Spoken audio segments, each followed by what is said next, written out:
This is Gary Butterfield. This is Cole Ross. It's Monster My Podcast. And these are Mudmen. I don't feel good saying that. There's a monster in my podcast. Yeah, no, there's no good. The M section's unfortunate. And the N section. So these guys, I don't know, like I have mixed feelings of these guys. I think that they're like, it'd be a cool thing to exist in real life. But it'd be horrifying. I would just be out tossing silica packets on my lawn, hoping that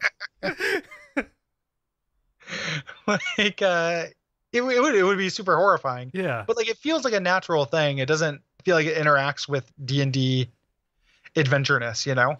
Yeah. Very much. So this is the product, I think, of just like somebody accidentally dropping an enchanted item in a puddle. Right? Yeah. Like these are just kind of semi-elemental creatures, but not exactly, that subsist on just kind of sucking the magic out of things. They eat dweemers. Yes. Yeah. And they're called, just to make it hard to say, dwemerlings. Mm-hmm. Dwemerlings. The coolest thing is it could be runoff from a magical cave or something. Yes. Because the way this opens, it makes it sound like magical rivers are a thing. Like they protect magical rivers and streams. Like, how often is that? Yeah, well, I mean, whenever you build a bridge to Terabithia, all of the water that passes under it kills your childhood friend. And yeah. Well, you know, it's okay. Yeah. They so and then they're just guardians of that. Yeah. Right. So like they don't really do anything other than just like go up and attack people who are attacking this water. But if you leave, like you just have to walk away from them. Right. Like they will not. They cannot perceive anything outside their puddle. Right. Yeah. So you would have to like be walking in a pretty big bog where they could just move around inside of it. Otherwise, it's literally just a sheriff at the county line. Yeah. Yeah. And like the water line, like, and it's so easy to avoid. And maybe you need to cross that river and that's your, the closest thing you have to a hook. Yeah. Yeah. And like they can kill you, like everything in D&D Second Edition. There's a way that it can kill you semi-instantly. Like they attack by throwing pieces of themselves. They attack by throwing mud, which will cause you to slow. And if they can coat your entire head, you take suffocation damage until you die after 5 rounds. Yeah, yep. But that takes a while. Like they have to keep hitting you, right? And keep hitting you and keep hitting you and keep hitting you. And like honestly, at any given point, you just walk away. Like it just like I don't need to go into this river. Oh my god, what I'm imagining is like a town full of bayou folk who that is the way they execute people.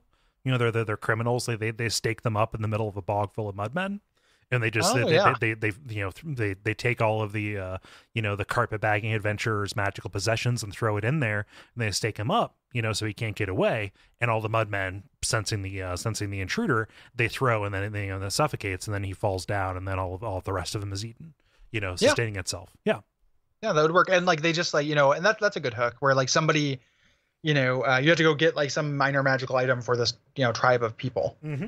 These Faerun yokels. Yeah. And it doesn't matter what it is. It's like, like literally, what are you guys going to do with this, I don't know, wand of true seeing? Yeah. Like nothing's trying to do illusions on you losers. Like nothing. And then they just like, we're going to stick it in the mud. And you're like, okay. Okay, Cletus. Like, yep. Whatever. And then just, it's a like, but I guess that makes me think though, that this means you can kind of literally plant these things. Mm-hmm. Like if you plant a potion next to water, like you will get mudmen. Mm-hmm.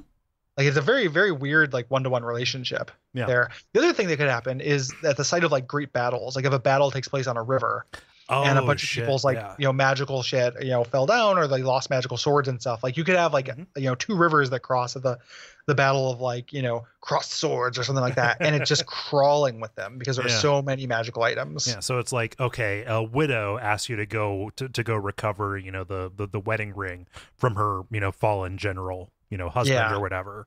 And then, but he also had a ring of, blade resistance and a ring of the ram or something. Yeah. Yeah. So among everything else, and there's just like this like whole section of 2 rivers that people can't go to. Right. Anymore. And you go there and you think, oh, well, surely this ring has been eaten, but no, it is the plainest ring because it's not, it is the realest magic of all, the magic of love and eternal commitment and monogamy.